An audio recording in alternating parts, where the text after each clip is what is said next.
Guys আমি পাহাড়ি মানুষ, এই যে দেখেন এমন একটি গাছের মধ্যে আছি আমি।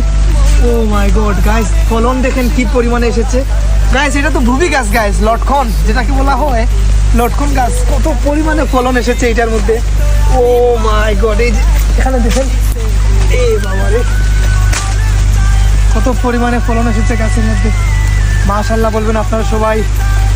এগুলো দেখে গাইস পাহাড়ের প্রতি ভালোবাসা বাড়ে কি কমে আপনারাই বলেন। পাহাড়ের মধ্যে পাওয়া যায় না এমন কোনো ফল ফ্রুট নাই, পাহাড়ের মধ্যে পাওয়া যায় না এমন কোনো ফলন নাই, এমন কোনো ফসল নাই। সব ধরনের খাবার পাহাড়ের মধ্যে পাওয়া যায়। তো এটা তো আপনারা চিনেনি।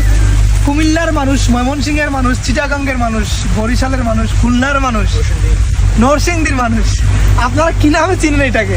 সিলেটিরা কই আমরা বুবি, কেউ কয় লটকন, অনেকে অনেক ধরনের নাম কয়। আপনারা কি নামে চিনেন একটু কমেন্ট বক্সে কইয়া দিবা। এত পরিমাণে ফল আইছে গাছের মধ্যে, দেখে তো আমার লোভ সামালতে পারতাম না।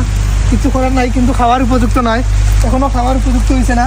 এগুলো আরও প্রচুর পরিমাণে বড় হইব, একদম সাদা তবে সাদা হইব, প্রচুর পরিমাণে মিষ্টি হইব এই ফলগুলা। এই যে দেখেন নিচটা দেখেন, একটু এক সময় জুম দিয়ে দেখাও।